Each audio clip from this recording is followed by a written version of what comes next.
Ingi is a must-have for any Kerala household. It's a must-do dish for a Ona Sadhya or a Vishu lunch. I'm going to show you this pickle, which is prepared easily at home and with very few ingredients, but has the best tasting pickle you would ever had. So let me show you how I prepared Puli Ingi. Ginger, green chilies, tamarind, it's 3/4 cup. If you don't have the soaked tamarind, use the ready-made tamarind paste. Just take 3/4 cup of it. I've taken 2 tablespoons of methi seeds. I'm going to dry roast it completely and then make a powder, and I'll show you how much of that powder I'll use. This is 2 tablespoons of red chili powder, 1 teaspoon of turmeric powder. Here I have 1 full cup of gur. This is powdered. I'm not using the Jaggery powder, I'm using the regular gur which I've just grated. And here is a fistful of curry leaf. Besides salt, I've taken 2.5 tablespoons of salt, and after adding, I'll taste and see if I require any more. I'll add accordingly. Now this is a pickle, so it will be a little bit high on salt and oil, and the primary medium of oil that I'm going to use today is sesame seed oil. Tadka, I will use mustard seeds, dry red chilies, and a little bit of hing. Hing will go at the end as well as in the beginning. Firstly, I'm going to take the ginger, peel it nicely and put it through the crusher. And I'm going to crush the ginger separately and green chilies separately, and I'll show you how much in terms of cup measurement they are. All the ginger, now I'm going to use my chopper here. I'm going to do a fine chop on it. Make sure to fine chop the ginger like this. It's not a paste, but it's extremely chopped fine. So I'm going to take it out and I'm going to measure as to how much this is. Ginger and green chilies have been crushed, and this is about 1 cup of ginger crushed and 1 cup of chilies finely crushed. So for this, the measurements that I've taken out will be just perfect. I'm adding the soaked tamarind to this chopper, and I've added 1 cup of water. I'm just going to run it a couple of times so that I can easily remove the fiber out of the soaked tamarind. If you're using the paste, you don't need to do this. 3/4 cup of tamarind, soaked tamarind, which I used, I have actually gone ahead and added about 3 cups of water to it and extracted the pulp, and this is a nice and thick pulp. My next step is going to be to roast the methi seeds to a nice coffee brown color, and then I'll powder it up. 1/2 cup of sesame seed oil. Traditionally in Kerala, this is made with coconut oil, but we are used to making it in sesame seed oil. If you're comfortable in coconut oil, do so, but the measurements will remain the same. Instead of this, you can use 1/2 cup of coconut oil. Once it's hot, I'll add mustard seeds. 1 tablespoonful of mustard seeds. Once it hots, I'll add the ginger as well as the green chilies and roast it on a medium flame.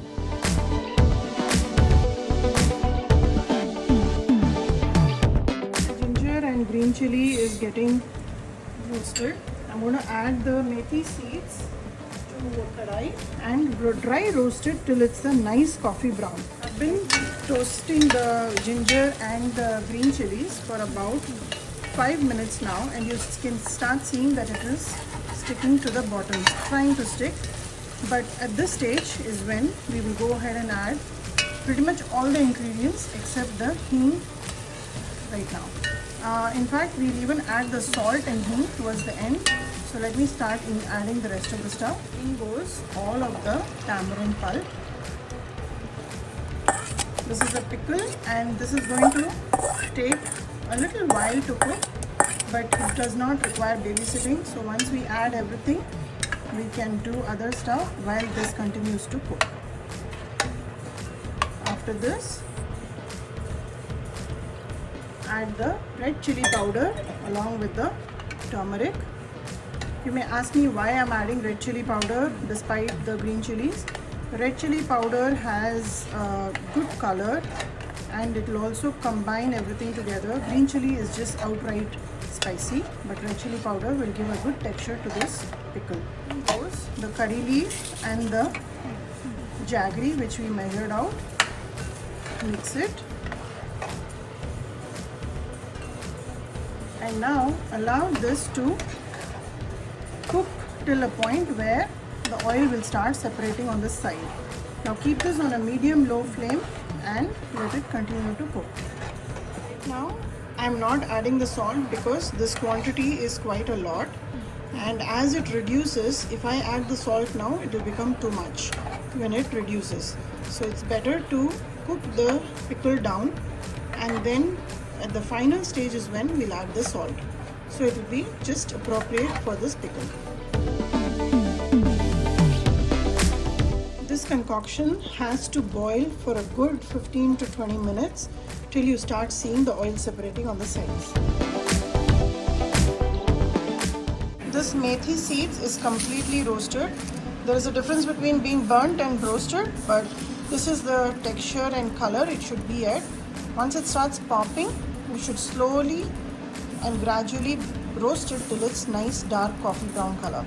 This will give an enormous aroma to this. Methi seeds completely cools down. I'm going to run it through my mixie jar and make a fine powder. And I will be using about 1 full tablespoonful of this methi powder.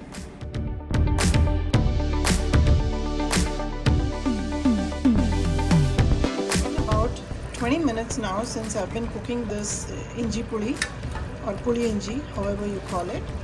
Now you can start seeing how well the oil is separating right now, but I still feel that it can use a little bit more of cooking.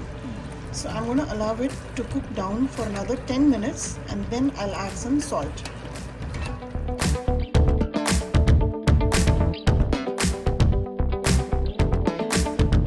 get close to the final stages of preparing this pickle.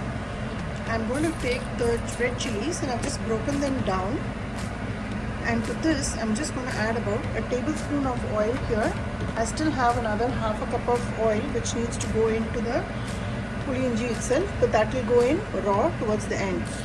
So even before the kadai is hot, I've added the oil and the red chilies, and I want the red chilies to infuse its color and spice in this oil. And then I will add it to the Puli Ingi which is cooking down. These roasted chilies to this cooking Puli Ingi. Now we didn't add this with the mustard seed only because the oil is very hot and the red chilies tend to get burnt, and that's not the flavor we are after. So just mix it with the boiling Puli Ingi, or rather just leave it on top. It will absorb all the flavors of the spice, of the sourness, the sweetness from the gourd, and the pungency from the ginger. I still have about 5 more minutes of cooking before I'm going to add the salt, hing and methi powder. The Puli Ingi has been cooking for another 15 minutes, and now I'm going to add the salt that I had measured out. It is 2.5 tablespoons. Slowly mix it because it may pop on your hand, so be careful mixing it. You can see all the oil has separated and come up. And you may feel that this is a little diluted right now, but trust me, as it cools, it will become nice and thick. It smells amazing right now in my kitchen. This is a traditional recipe. This has not been edited or nothing special has been added to this. It's a tried and tested recipe. Now here goes the 1 tablespoon of methi seed powder, which I roasted. You can turn off the gas now. Add the 1 tablespoonful of hing. You may think it is a lot, but it's a pickle, and again this is a very standardized recipe, very perfectly measured ingredients. So trust the process and this pickle would come out excellent. So just mix it so, and now add the other half a cup of sesame seed oil. Once you do this, mix it, and the rawness of the sesame seed oil is an excellent flavor enhancer to this pickle. And if you're going to use coconut oil, do the same thing, and this pickle will preserve well and it tastes amazing. I've already tasted it now. It goes excellent with yogurt rice. It also goes very well with puris and parathas. But this is not a pickle that you can mix in rice and eat, so make sure you remember that. So allow this to cool and then we will bottle it up. I have prepared this pickle at night because it is peaceful and I'm done with all my kitchen chores. Now make sure to clean up all these edges so that it doesn't dry out, and I'm going to leave it overnight to cool down and bottle it up in the morning. Make sure to cover it with a lid like this so that no dust or anything falls down. At the same time, it will completely cool down. We'll see it in the morning. It is morning now and the Puli Ingi has completely cooled down overnight. Now if you see the texture, this is the most traditional recipe you could find online today, and the measurements are just perfect. The taste has come out exactly like how my grandmother used to make, and as it cooled, it has solidified a little bit more. The glaze is from the good, and it's a perfect balance of sweet, sour and spicy. So I'm going to pack it up and it's going to be sent to one of my very good friends, and some will be at home for us to enjoy. So give this recipe a try, like and subscribe my channel, and let me know how Puli Ingi turned out for you.